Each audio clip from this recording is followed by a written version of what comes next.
রোজা ভেঙে ফেলার চিন্তাও মাথায় আনবেন না ইনশাআল্লাহ। মনোযোগ সহকারে একটা হাদিস শুনেন। আল মুস্তাদরাক লিল হাকিমের মধ্যে হাদিসটা আছে, সহিহ ইবনে হিব্বানের মধ্যে আছে। ক্বালা রাসূলুল্লাহ সাল্লাল্লাহু আলাইহি ওয়াসাল্লাম, নবীজি বলেন, বাইনামা আনা নাইমুন, আমি ঘুমিয়েছিলাম, আতানি রাজুলান,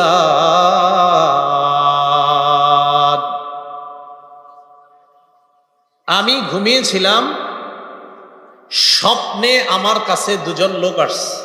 স্বপ্নে কয়জন আসছে?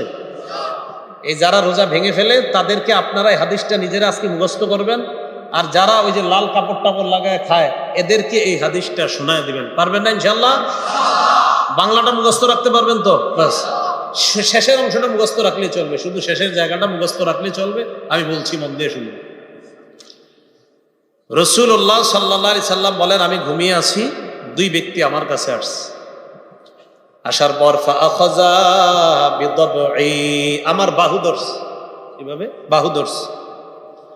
তো ধরার পর আমার টাইনা নিয়ে যাইতেছে, স্বপ্নে দেখতেছে নবীজি। সুবহানাল্লাহ।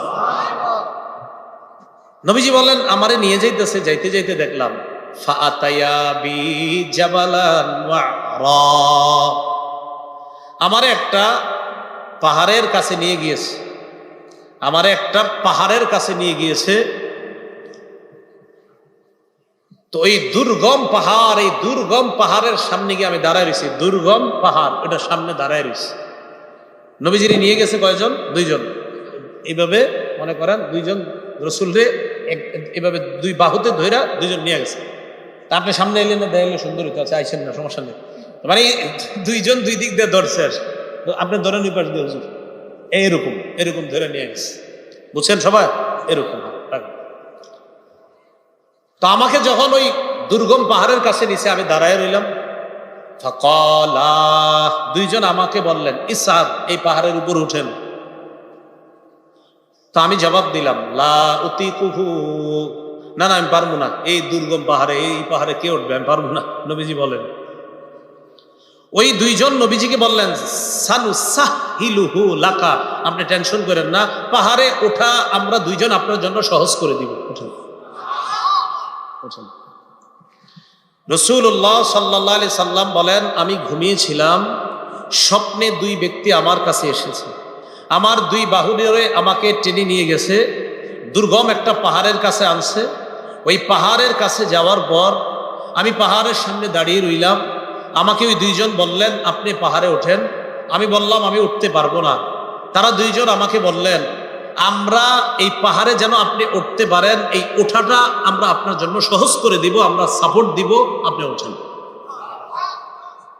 রাসূলুল্লাহ সাল্লাল্লাহু আলাইহি সাল্লাম বলেন, ফাসাইদতু, আমি পাহাড়ে উঠলাম।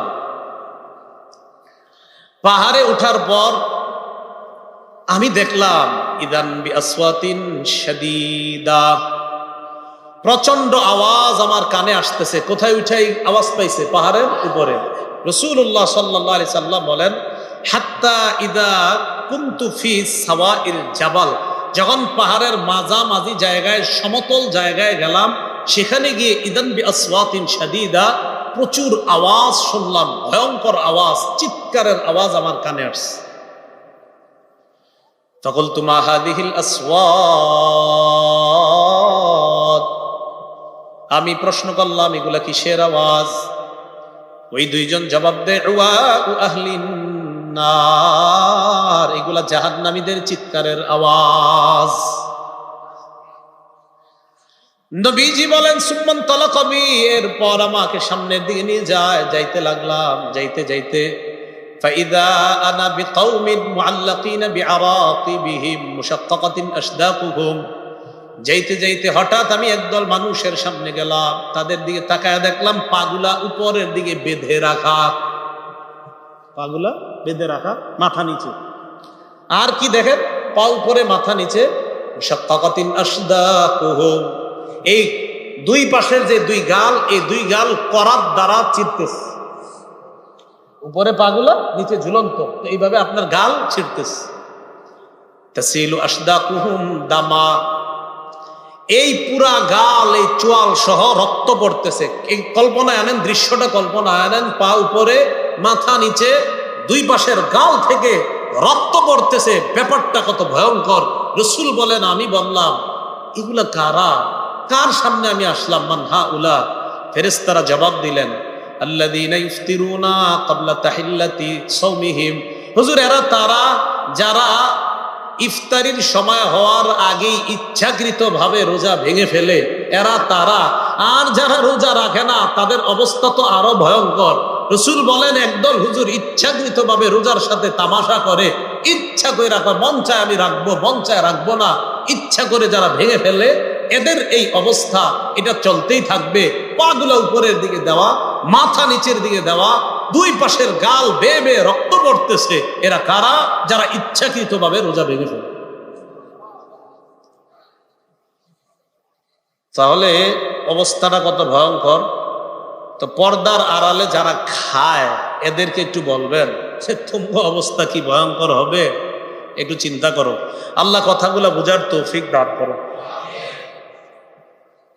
রাসূলুল্লাহ সাল্লাল্লাহু আলাইহি ওয়াসাল্লামের এই হাদিস থেকে আমরা বুঝলাম, রোজা ভাঙা দূরের কথা, রোজা ভাঙার চিন্তাও মাথায় আনা যাবে না।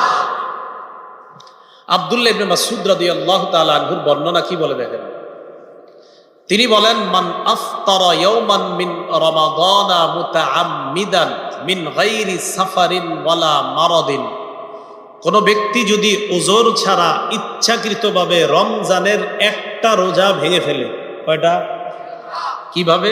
ইচ্ছাকৃতভাবে। লাম ইয়াকজি আবাদা ওয়া ইন সামাদ দাহরা কুল্লা। সে ওই এক রোজার বিনিময়ে যদি সারা জীবনও রোজা রাখে, তাও ওই রোজাটার হক আর আদায় হবে না। যদিও এক রোজার কাফারা আছে, 60টা রোজা রাখা, কিন্তু কাফারা। কিন্তু ওই যে এক রোজা রাখলে যে আপনি যে বেনিফিট আল্লাহর কাছ থেকে পাইতেন, এটা আপনি সারা জীবন রাখলেও এই ফজিলতটা আর পাবেন না। কয়টা রোজা? মাত্র একটা রোজা ইচ্ছাকৃতভাবে কেউ যদি ছেড়ে দেয়। আল্লাহ আমাদের সকলকে যে কথাগুলা বললাম এই কথাগুলোর উপর আমল করার তৌফিক দান করেন। সাহারি খাবেন, সাহারির মধ্যে বরকত আছে। ক্বালা রাসূলুল্লাহ সাল্লাল্লাহু আলাইহি ওয়াসাল্লাম, তাসাহহারু ফাইন্না ফিস সাহুরি বারাকাতান। রাসূলুল্লাহ সাল্লাল্লাহু আলাইহি সাল্লাম বলেন, তোমরা সাহারি খাও, সাহারির মধ্যে বরকত আছে। বলেন তো সবাই, সাহারিতে কি আছে? সাহারি খাওয়ার সময় 2-4টা খেজুর রাখবেন, অন্যান্য খাদ্যের পাশাপাশি 2-4টা খেজুরও খাবেন। আমি প্রতি সাহারিতে আলহামদুলিল্লাহ খেজুর খাই। রাসূলুল্লাহ সাল্লাল্লাহু আলাইহি সাল্লাম বলেন, সাহারিতে খাদ্য হিসাবে খেজুর কতই না নিয়ামতে পরিপূর্ণ খাদ্য। তো সাহারিতে যেই খাদ্যকে আমার নবী নিয়ামতে পরিপূর্ণ বললেন, এটা আমরা মিস করবো কেন? মিস করবো না আমরা। তাহলে একটা হলেও খেজুর খাবেন। যে আমরা ভাত অন্যান্য যা খাই, যে আমার নবীর যে নিয়ামতের কথাটা বলছে, এটা আমরা কেউ মিস করবো না। হ্যাঁ বন্ধুরা, আজকের ভিডিও কিন্তু এই পর্যন্ত। এরপরে কিন্তু আবার আমরা নতুন কোনো একটা ভিডিও নিয়ে উপস্থিত হবো। তাই বন্ধুরা, আমার এই চ্যানেলটাকে যারা সাবস্ক্রাইব করবেন তারা কিন্তু প্লিজ দয়া করে সাবস্ক্রাইব করে নিও।